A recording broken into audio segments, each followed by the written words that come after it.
Assalamualaikum warahmatullahi wabarakatuh. Amr bin As radhiyallahu an merupakan salah satu tokoh Quraisy yang paling gencar menghalangi dakwah Nabi Muhammad. Dan Amr bin As ini menyiksa orang-orang lemah yang masuk Islam. Karena itu, Nabi Muhammad SAW sempat berdoa kepada Allah agar menurunkan azab kepada 3 orang, yang salah satu diantaranya adalah Amr bin As. Akan tetapi kemudian turunlah ayat yang melarang Nabi SAW melakukan hal tersebut, yakni mendoakan keburukan bagi manusia adalah terlarang. Hal ini dijelaskan dalam surah Ali Imran ayat 128. Amr bin As memiliki kemampuan yang tinggi di bidang politik dan strategi. Karena itu ia menyadari bahwa dengan dikukuhkannya perjanjian Hudaybiyah, agama Islam akan dibawa Nabi pada puncak ketinggian yang mencapai kemenangan dan tidak mungkin dibendung kembali oleh kaum Quraisy. Tetapi pengamatan dan prediksi yang tajam ini seolah belum cukup membawanya pada hidayah untuk masuk Islam. Amr justru berkata kepada teman-teman dekatnya, "Marilah kita bergabung dengan Raja Najasyi di Habasyah dan menjadi anak buahnya. Jika Muhammad menang atas kaum Quraisy, kita sudah ada di sisi Najasyi. Tetapi jika kaum kita yang menang, maka kita adalah orang yang telah mereka kenal. Tidak ada sikap yang muncul dari mereka kecuali kebaikan saja." Teman-temannya itu menyetujui. Amr bin As memang telah cukup dikenal oleh Najasyi, Raja Habsyah tersebut, karena ia pernah menjadi duta kaum Quraisy ketika kaum muslimin hijrah ke Habasyah. Kemudian ia memanfaatkan hubungan baiknya ini agar bisa terselamatkan. Ketika pertentangan dua kubu, yaitu kaum Quraisy dan orang-orang Islam, makin memuncak, Amr kemudian membawa kulit-kulit yang disamak, salah satu barang yang sangat disukai oleh Raja Najasyi. Kulit itu diberikan sebagai hadiah, diberikan dalam jumlah yang cukup besar. Setibanya di Habasyah dan bersiap menghadap Raja Najasyi, tampak utusan Nabi Muhammad, yaitu Amr bin Umayyah dan Ad-Damiri, masuk menemui Najasyi berkaitan dengan keberadaan Ja'far bin Abu Thalib dan kaum muhajirin lainnya yang berada di Habasyah. Setelah Amr bin Umayyah keluar dari majelis Najasyi, Amr bin As memasuki ruangan. Ia bersujud seperti yang selama ini dilakukannya, dan Najasyi menyapanya, "Selamat datang sahabat karibku, apakah engkau membawa hadiah dari negerimu untukku?" Ketika Amr menyerahkan hadiah kulit-kulit tersebut, tampak sekali kegembiraan dan ketakjuban dari Raja Najasyi. Apalagi jumlahnya cukup banyak, tak seperti biasanya. Pada saat melihat utusan Nabi yang datang tersebut, muncul niat Amr untuk membunuh sahabat Nabi. Maka ia berkata kepada Najasyi, "Wahai tuanku, aku melihat seorang lelaki yang baru keluar dari majelis ini. Ia adalah utusan dari lelaki yang menjadi musuh kami. Tolong serahkanlah dia kepadaku untuk aku bunuh, karena lelaki itu, Muhammad itu, telah banyak menghina dan mencelakakan pemuka-pemuka kaum Quraisy kami." Mendengar permintaan Amr ini, Raja Najasyi sangat marah, dan Amr mengetahui ekspresi kemarahan Raja Najasyi, dan ia sangat ketakutan.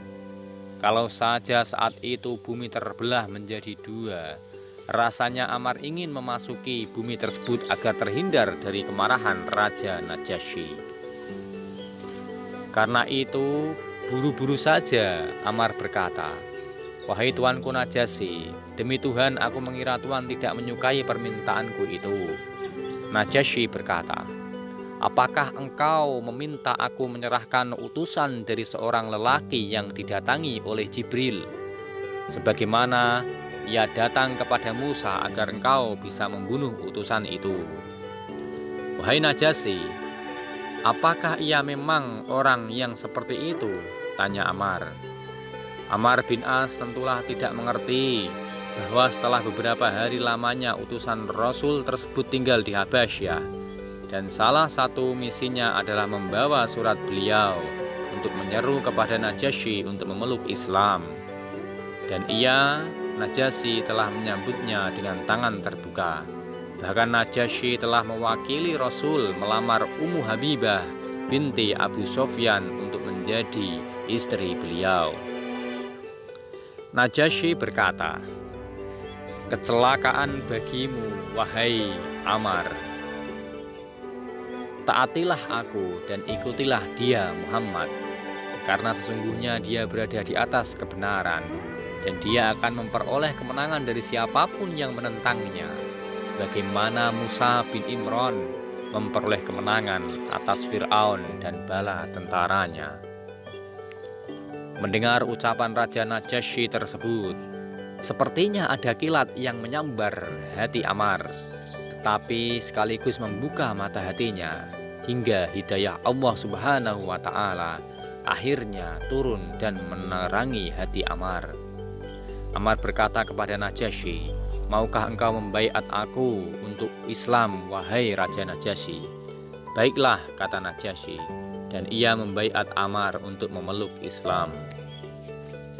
Amar keluar dari majelis Najasyi dengan pandangan yang jauh berbeda dengan ketika ia memasuki kerajaan Najasyi.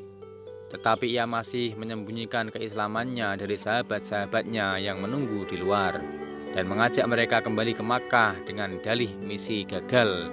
Diam-diam ia berencana menemui Nabi di Madinah untuk menyatakan dan mengukuhkan keislamannya. Beberapa kemudian, di suatu pagi yang masih cukup gelap, Amar bin As meninggalkan kota Mekkah menuju Madinah hingga tidak ada orang yang mengetahuinya.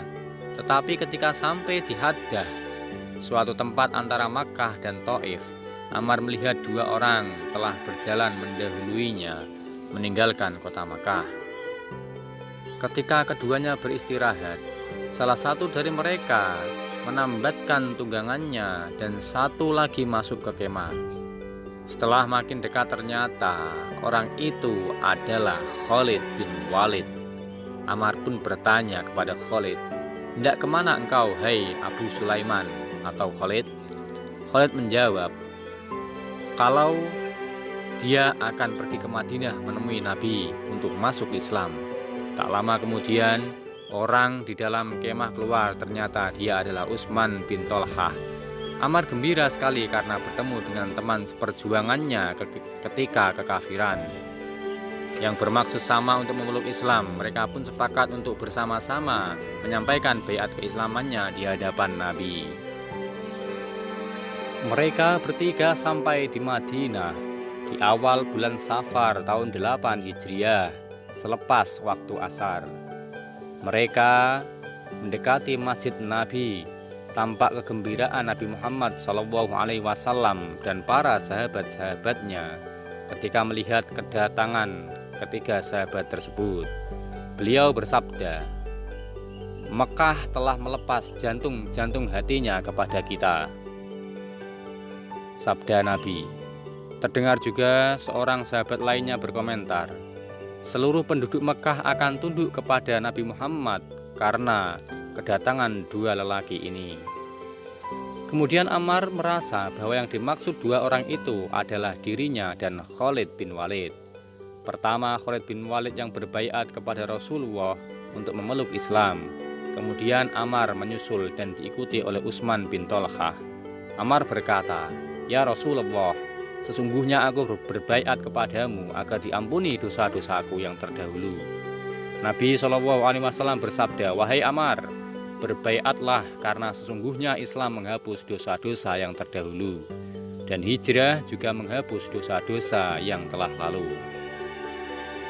Sejak keislamannya, Ammar terjun dalam beberapa pertempuran bersama Rasulullah SAW.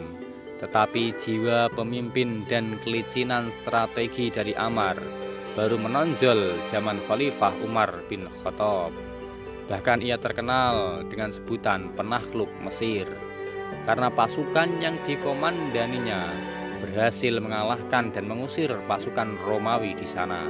Dan akhirnya Mesir menjadi salah satu negara yang menjadi ikon Islam sampai saat ini. Demikianlah kisah sahabat Ammar bin As ketika memasuki dan memperjuangkan Islam. Terima kasih, semoga bermanfaat. Wassalamualaikum warahmatullahi wabarakatuh.